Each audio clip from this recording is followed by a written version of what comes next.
So I'm currently at the SFO airport flying to Taiwan, and I just want to share something that recently happened with one of my team members, pretty much my top manager, my operations girl that runs one of my entire businesses. She reached out to me earlier saying that, it was very embarrassing and personal for her, but she had to get some surgery done for her kidneys, and she was basically needing to request money or advance salary in order to pay that.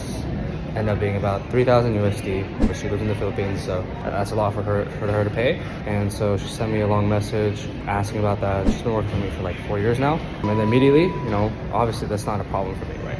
In order for anyone to go far in any single business, it's all about investing in people. At the end of the day, you can cheap out on your staff, but you're gonna have high turnover, and you're gonna have to keep rehiring and retraining, and it's just a big mess. And versus finding a good rock star, paying them well, and really just becoming a friend and helping them out their life too. So I called her. I told her that's not a problem. In fact, she didn't even ask for the money. She asked, "Hey, can you front me some money and I'll pay you back from deductions through my salary?" So I called her and I told her, first of all, I really highly appreciate you telling that to me, right? It shows a lot of trust and vulnerability that you can show to me. Since we've been working for 4 years together, and I see you as definitely way more than an employee. So that was the first thing that I acknowledged with her. And then the second thing is that's actually not a problem at all. Send me that request. I'll pay right now. That way you can go and get your surgery done this weekend. Because at the end of the day, health is more important. You as a person are more important to me than any sum of money, right? And I don't say this to anyone. She's already proven her loyalty many times over. Been working for me for like 4 years now. Works outside of her shift. At any time that I message, she always answers, even outside of her shift. Literally, sometimes works 10, 11 hours a day. Just is super, super invested into the whole business and into me. She started with me 4 years ago, back when I had like 20 units. And she's helped me, scale all the way up to where I am now at 205 units. And so definitely, there's already trust, there's already appreciation. And so I told her, hey, look, go ahead and make the request. I'll, pay right now for you that we can get that surgery. And then I was going to just give that to her as a bonus, but you don't want to also, there's a fine line. You don't want to also be too giving. And then, they will also feel some type of way about it too. Like as an employee, if your boss just gives whatever, then especially in the Asian culture, they will feel like they owe you, right? And that sum of money in the Philippines is a lot. So I don't want her to feel indebted to me and have any sort of ego about it. So I told her, the preface is, hey, she offered to basically get a loan from me and she'll pay me back. She just needed me to front the money. So I told her, go ahead and pay it for you. I'm not going to deduct it from your salary. There's not going to be a payment plan for it. I'm just going to pay it, and you can pay me back whenever you feel like. Whenever your situation is good and you feel like you want to pay me back, you can pay me back. I trust you. There's not going to be a contract or time limit. I don't want to come after. The last thing I want to do for anyone is just come after someone for money, right? Even people that buy my programs or sign on for my Airbnbs. The last thing I want to do is just come after someone for money on a monthly basis. That's just annoying for me. But also, it's just not a good feeling, right? Just collecting money that's not what I want to do. So it's kind of like a good faith sort of thing. And if she doesn't pay me back, I don't really care because I care more about her and her well-being and helping her out. But I still left the door open for her to not feel indebted to me, because it's not like I'm doing her a favor, right? I'm allowing her to earn that just on her own time, because she has a family to raise. She recently bought a house in the Philippines, so it's like, hey, I trust you. This is a long-term thing. You can pay me back whenever you feel like. Maybe she definitely will, right? And I'm not worried about the money. Like, I make way more money for $3,000 to even matter to me, but I don't want to tell that to her too. We're in different situations financially. One, I don't want her to feel indebted, and two, I want her to still feel like she's working for something, and three, so I want to help her out. So basically, what I decided to do was just give her that lump sum of money and tell her she can pay me back whenever she wants. I was super thankful for that. Just hopped off the phone. I was literally walking through the airport. She was in tears, super grateful, and it was just overall, it was like a very, very net positive interaction for both of us. Strengthened the relationship further, the trust, and that feeds off of itself.